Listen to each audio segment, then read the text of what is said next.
tonight. Like so many of you, we're now wondering what else these last few days of 2016 could bring.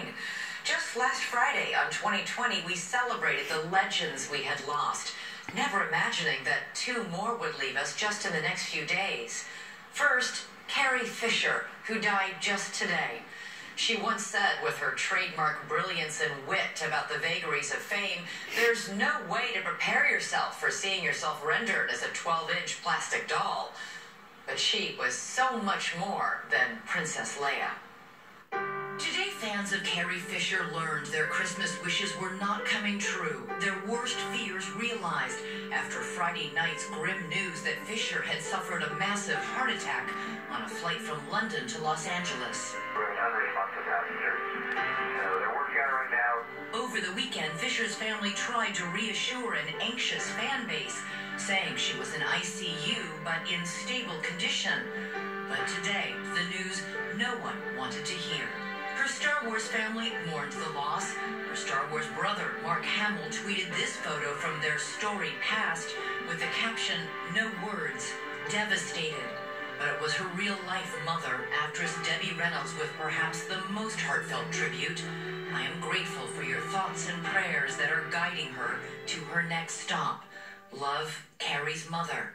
Carrie Fisher was born into that Hollywood royal family 60 years ago in Beverly Hills, the daughter of Reynolds and singer Eddie Fisher. I worship. I was in my mother's nightclub back when I was 13 years old. Fisher decided to pursue her own Hollywood dreams, making her big screen debut in 1975 in the Warren Beatty movie Shampoo. Are you? What are you doing? Making it with my mother. But it was at 19 years old that she auditioned for the role that would change her life. When R2 has been safely delivered to my forces, you get your reward. And change the world. A little sci-fi flick called Star Wars. You needn't worry about your reward. If money is all that you love, then that's what you'll receive. She spoke with my co-anchor David Muir in a recent interview. I had a very round face, and they asked me to lose, at that point, 10 pounds, because they thought it was all on my face. So at 19 years old, when they tell you that you have to lose weight for a film, you want to hide. When you get on the set, you think they're going to say, "Oh, you didn't lose it. Bring in Jodie Foster." The irony there, though, is that Princess Leia really inspired young girls right from the But start. not to be pretty. No, she was really pretty. No, yes, and I didn't know that. This princess wasn't only pretty, she was powerful. Somebody has to say those things. Of course, Star Wars became a pop culture phenomenon and made icons out of its young cast. But by the time the blockbuster sequel, The Empire Strikes Back, came around, Fisher had already begun to tire of her Royal Highness. Raiders don't leave without giving you a goodbye kiss. I just assumed it was a woman. I can arrange that. At one point, you had said, "I'd rather play Han Solo." Yes, and that's true. You still feel that way? That's the best character. I mean, I'm glad that the female can yell at the men. You came to that thing? You came nothing? You're braver than I thought. Outside of the Star Wars franchise, Fisher looked for other roles, appearing in the movie The Blues Brothers in 1980. She married longtime Flame and singer-songwriting legend Paul Simon in 1983. The two soon divorced. She also reprised her role as Princess Leia in The Return of the Jedi, this time outfitted in that controversial gold bikini. I never hated the bikini. I was surprised when it happened because I've been covered in white for most of the movies. If you're going to wear a slave outfit, make sure a giant slug forces you to do it, and make sure that you're 23. But in the wake of the mammoth Star Wars trilogy, at the height of her popularity, Fisher already felt washed up. I was thrilled, and I had that sense that it was going to go. I had it so soon, so I felt like a has-been at 25. Later, she had a daughter, Billy, with Hollywood talent executive Brian Lord. Her life was punctuated by a struggle with bipolar disorder and addiction. Her first book, Postcards from the Edge, based on her own life, was later made into a movie starring Meryl Streep. It told the story of an actress hooked on pills, a struggle that Fisher herself faced. I don't really understand how he almost died. That's not... never what I wanted to do. Did drugs give you anything? They were my friend until they weren't. But they did for me what I couldn't do for myself. Fisher would battle drugs and alcohol for years. At one point, she says she was taking 30 pills of the painkiller Percodan a day to try to mellow out her manic state. Please welcome Carrie Fisher. Here she is on live television, manic and high. It seems to take her an eternity to walk across the floor. I'm not walking slow, I'm just short. Oh, okay. I think I looked into camera one time and it was really crazy, and I was stoned. You were married to Paul Simon at one time. You're kidding. Yes. Because of her brilliance, it seemed the world joined her in her conspiracy that everything was all right. In 1989, she appeared in When Harry Met Sally. He's cute.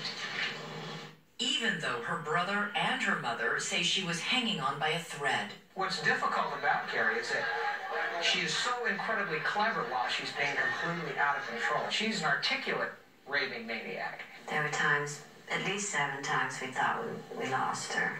The thing you get most afraid of is that she will never return. Then, after one of her epic highs, I wanted to announce that there was going to be a race to the end of my personality. she came crashing down, this time into a lethal depression. Even her daughter couldn't get her out of bed. In 2000, Fisher told Diane Sawyer about her hospitalization. They checked me in and they had me sign paper.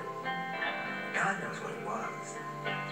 But I signed with my left hand, shame. So when they say psychotic break, something is breaking. It's terrifying. I thought I was dying. What I have to say now about it is losing your mind, which is what happened, is a terrible thing. But once it's gone, it's fine. Fisher did get better. In 2000, she says she was off drugs and back on track, doing what she does best, writing, often with an autobiographical bent. She's authored 8 books. She's even turned one of them into a one-woman show, Wishful Drinking. I was invited to go to a mental hospital. And, well, you don't want to be rude, right? So you go.